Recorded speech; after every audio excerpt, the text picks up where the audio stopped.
One of the key tenets of any superhero story is the villain they're fighting. While not the end-all be-all of superhero conflicts, a good, compelling villain can essentially carry all of the adversity the hero experiences and no one would bat an eye. While I can definitely understand why some people might enjoy stories where there's multiple unrelated conflicts that attack different parts of a character's heroic and personal lives, like maybe a bad coworker actively trying to pin you for being a superhero or a villain of the week coming in to completely change the genre of a story for an episode or a chapter. Sometimes, all you need is that one villain who is so completely obsessed with the hero that they actively try to ruin every facet of their lives. And when it comes to most of the more successful IPs or properties in the superhero medium, they have multiple villains who fit that requirement. People who are so deeply rooted to another character's narrative that they've been fighting them for decades and decades on end, and there's still no sign of them stopping. That's generational beef right there. But what if I told you that there were some characters who really did not care whatsoever? There might be certain heroes they hate more than others, I mean who doesn't, for good or delusional reasons, but for the most part, they're really just in it for the bag or power. Maybe their plans are so vast and expansive that these characters are just ready for all of the smoke, even with some of the best and greatest heroes of the era. Multiple eras if they're feeling that ballsy. What makes these villains so unique is that they have a whole heroes gallery of characters to fight against, a roster of people to go at because they couldn't care less about being loyal. Unfortunately, they don't have a proper term to group them up with, very on brand considering that they couldn't be bothered to stay with one hero, but the one that I see commonly passed around is public domain villains, the ones who fight everyone and everybody. And if I'm gonna keep it real for a second, this is mainly a Marvel thing because unlike DC, where everything is more segmented into different cities that feel like separate worlds, the Marvel Universe is way more integrated. Everything is happening in New York City. That place might just be worse than Gotham. It houses the Avengers, Fantastic Four, X-Men, Spider-Man, all of their villains, basically every street-level hero, so you should expect a lot of villains sharing off rip. DC, on the other hand, basically has most of their villains tied down to a specific city. Usually there are some in-universe reasons, like Joker not wanting to mess with the Twin Cities because it's really not fun having your plans foiled by a red and yellow blur every couple of minutes, and Captain Cold would rather not go to Gotham considering, well, it's basically Bloodborne IRL. It's not for the faintest of heart, it is literally cursed. Obviously though, there are some exceptions which you will go through in category format, as there are a few archetypes you need to look out for if you want to easily classify and identify someone as a public domain villain.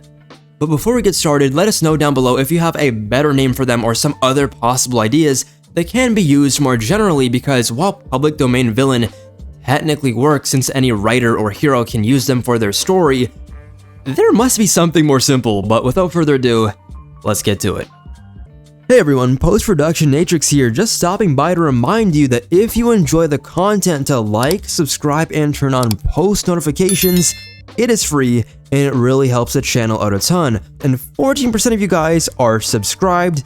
If you'll do me a favor, only if you want to, please sub up. We're on our way to 50k subs, we're almost there. Anyways, let's get back to the video. One of the easiest ways to spot a public domain villain is if they're an assassin or a bounty hunter, because I can promise you that one hefty check will be the defining factor for all of their operations. A target or bounty will literally carry them to the ends of the earth, kind of like Spider-Man and Shocker. No matter if it's a senator, a random person, a hero, or a literal god, they will find their way to make it work and look stylish while doing so. Some of my favorites personally are Deathstroke, Taskmaster, and the main man himself, Lobo. And the cool but annoying thing about all of them, what they have in common, is that they literally just appear kind of like a horror movie character, usually in the middle of something you're doing something. A great example of this is the first Spider-Man Insomniac game that changed my whole personality, take me back, for a whole year. But now, right at this moment, I could care less about the next game. Am I being crazy? Am I saying some crazy stuff? Maybe. Am I hating a bit? Maybe too much, I don't know. But that spark that was in the first game is just missing from the second from a story perspective. And you know what else was missing? My glorious, hilarious goat, Tony Masters, who appeared out of nowhere and initiated boss fights and time challenges throughout the open world so that he could study his opponent. Taskmaster's main ability, as many of you know, is his photographic reflexes. This allows him to copy the movements and techniques of his opponent like some sort of copy ninja. A bit on the nose, I know, but his kit is literally perfect for jumping between heroes, and so was his first appearance in the pages of the Avengers 195, where he was basically given a whole host of targets to learn from. Since then, the old Skullhead has been a constant thorn in the side of many of the world's mightiest heroes, like Captain America, Daredevil, Iron Fist, and the aforementioned Spider-Man. His rivalry with Deadpool and Moon Knight are also very interesting, as those two can't be plagiarized by Taskmaster. They both have built-in Turnitin, and their fighting styles are just so unique and unorthodox that it would simply be either impossible to copy for effective use, or just not worth it considering all the tools he has in his bag. But the ones that he can use are a great showcase of his heroes gallery, as you could be reading Captain America, and all of a sudden we'll see him do a perfect Spider-Man swing kick or a Hawkeye quickfire bokata. I don't know what I just said, but did you know he fought Hyperion? Isn't that kinda cool? And he plotted his way out of all of it, a bunch of quickfire punches that should have killed him and turned his stomach into dust. But the thing about assassins is they always fight above their weight class. It's kind of a part of the job. Like, if the contract doesn't sound insane and a bit impossible, what's the point of doing it if you're not trying to make some quick bread? You're trying to show people that you're one of the best assassins in the world. You're a mercenary. This is the part of the game. You love this. Why else would they not? Like, they go after all these heroes knowing that it's very unlikely if they do this, but if they do, the bag and the credibility that they get will be generational. And this Hyperion Taskmaster stuff kind of reminds me of another character from another company who fought the original with a force field suit.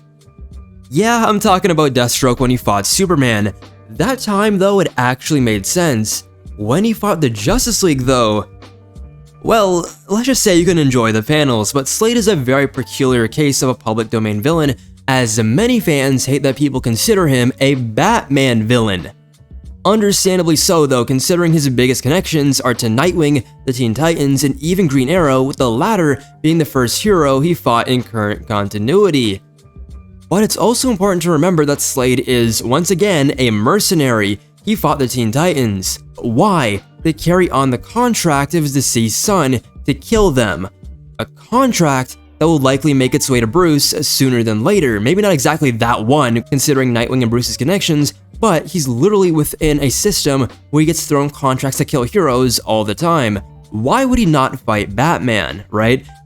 And for my money, one of the most engaging battles in the best modern Deathstroke run by Christopher Priest was when Slade fought Batman. A whole arc was dedicated to this, and it literally was called Deathstroke vs. Batman, and it was peak. And it's not like there isn't any parallels. Both of them are extremely family-oriented stories, with Bruce representing the light, while Deathstroke quite possibly representing the worst father ever. However, all of this is on purpose because by the end of Post-Crisis, we see a very interesting take with Deathstroke, as he wants his kids to hate him so much that they look for others, the Teen Titans, who can help take him down, and on that journey, they'll have a found family, people who will take care of them, who will love them, and make sure they go down the right path. That is a very interesting way to make up for your failures as a father, but it does connect him to Bruce once again. With Grayson, it's more about him being the leader of the Titans that fought his son, Grant, the previous Ravager, who, thanks to his enhancements not gelling well with his body, he died. This does become something Slade gets over eventually, maybe because he's forced to kill his own son, in a different scenario. Yeah, long story, but either way, they have a bit of a working agreement where Grayson teaches Rose Wilson, the new Ravager, everything he knows, kind of as a way to prove his loyalty, as he was going through his own rough, dark patch of the soul, working for the mob. Everyone saw him as a villain. A very long story once again, but it's pretty good. The Renegade arc right before Infinite Crisis. But this is what really makes Assassins perfect for this category. They're not tied to one hero, they're tied to the mission. If the check clears, they're gonna pull up. For the next common category, I'm feeling a bit inclined to ask you a question. No riddle challenges included, we'll get there soon, but ask yourself this. Is the villain a mob boss, or have they ever worn a suit as their main design for any part of their history? If they have, they are a public domain villain, as mob bosses in organized crime are the kinda stereotypical entry point of conflict street-level heroes face, something that'll continue to persist no matter how many costumed heroes and superpowered criminals jump onto the scene. And once you start thinking about it like that, it becomes very easy to see why these characters just end up everywhere. Organized crime isn't something you solve once and call it a day. It's very much layered within the system itself, and more importantly, it's big enough that multiple heroes can be working on the same situation without even realizing it. Which brings us to Wilson Fisk, the Kingpin himself. This is a man whose entire operation is basically a revolving door of problems for anyone operating in New York. We're talking about raids, trafficking, political corruption, backdoor deals, entire crime networks that stretch so far that Spider-Man, Daredevil, the Punisher, and more can be dealing with different parts of that operation of that machine at the same time. And that's not even getting into other heroes that occasionally tumble into his business just by being in the wrong place and at the wrong time. Not exactly the wrong place. You want your heroes to stop crime. But Fisk himself isn't just a Daredevil villain, as a lot of people might believe. He's a New York villain, and if you exist in that city and you're trying to do anything remotely heroic, there's a very real chance you're going to run into him eventually. That's what makes him work with this category. He does not need to chase heroes at all. They come to him. Now, on the flip side of this, you have somebody like the Riddler. And yeah, at one point this man was very dapper in his green and purple getup, which means he had to show that questionable style to the rest of the DC universe. But more importantly, writers started to realize that his whole thing, these cerebral brain games, these puzzle traps, borderline Saw-like setups with a bunch of tech behind them, actually works really well outside of just Batman stories. Yes, he's mainly a Batman adversary that's always going to be his home base, but characters like the Question, Green Arrow, and even people like the Flash and Impulse have all had storylines where the Riddler is the main problem. And you know, something I've noticed is that a lot of people really sleep on the Riddler. They hate him a lot because of the Arkham games, where he's basically just there to annoy you for 100% completion. But I'm telling you, when he's properly used, which is a lot of the time, he's easily a top 5 Batman villain just off versatility alone. You can drop him into almost any hero's story and it still works. And then, oh boy, we've got the Purple Man. Yeah, this is gonna hit a bit different, but Kilgrave is technically cut from the same cloth. He wears a suit, he's very manipulative, and he loves control. But everything about him is just way more unsettling. He started off as a Daredevil villain, and that connection still pops up from time to time, especially since his whole ability revolves around controlling people. That alone, if anybody meets him, will make him to a hero public enemy #1, because that is very, very dangerous. You are going to be #1 on their bucket list, no questions asked. It's very overpowered of an ability, but where he really cements himself in this category is through his connection to Jessica Jones, Luke Cage, and everybody else. And without getting too deep into it because it gets dark really fast, Kilgrave's relationship with Jessica is one of the most disturbing dynamics in all of Marvel. It really gets you sitting there staring at the wall. I want everybody who watches this video, if you can, and if you really want to read Alias by Brian Michael Bendis. He really was in his bag in the 2000s, but some of the things that he did was he literally took control of her mind for months, forcing her to act against her will, warping her perception of reality, and leaving her completely traumatized afterwards. It's the kind of moment that defines a character's life going forward. Even after she breaks free, he keeps finding ways to come back into the picture. Mass mind control incidents, manipulating entire crowds, forcing people to harm each other just to prove a point. It's chaos, yes, but it's very controlled chaos. He knows what he's doing, and that's what makes him so dangerous. At the same time though, he still finds himself crossing paths with Daredevil again. He can't let go of his first love, whether it's through his attempts to expand his influence or just causing problems that spiral out of control. And because his powers are so broad, he can be a threat to anyone. He doesn't need a specific hero, he he just needs people. And that right there is really the connecting thread with mob bosses as a whole. Whether it's Fisk running a criminal empire, Riddler setting up games for whoever's unlucky enough to solve them, or Killgrave turning entire streets into puppets. These villains don't operate on personal grudges alone, they operate on systems. Systems that are big enough and dangerous enough that any hero can get caught up in them at any time. The final category is probably the most obvious since we've seen it in billion-dollar movies and highly rated superhero projects that cover these guys. Of course, it's the universal or multiversal threats, but I'd like to be a bit more selective because I could just pull a random Justice League villain or Avengers villain or one of those high-tier X-Men or Teen Titans baddies. The best ones that fit the public domain structure are the villains who have interesting, compelling relationships with multiple characters instead of the ones who quite literally have to fight everyone because of their power level. All this means is that characters like Galactus and Anti-Monitor should not be considered, but there are two famous characters that I think fit this category nicely: Darkseid and Dr. Doom. Starting with Darkseid, he's deeply intertwined in multiple corners of the DC universe. Obviously, he's rooted in the New Gods lore, with his inevitable destiny to fall at the hands of his son Orion. But at the same time, he's always been tied to Superman, even debuting in a Superman-adjacent comic. The Super Family and the Fourth World have been connected for years, and that overlap alone gives him more range than most universal threats. But it doesn't just stop there. His history with Batman is just as iconic, from Final Crisis, where he gets hit with a radium bullet pretty close to the heart, to the Hellbat arc, where Batman literally invades Apokolips solo to save his son. Even beyond that, Darkseid's influence spreads through his offspring, like Graven being an enemy tied to the Green Lantern Corps and Kyle Rayner.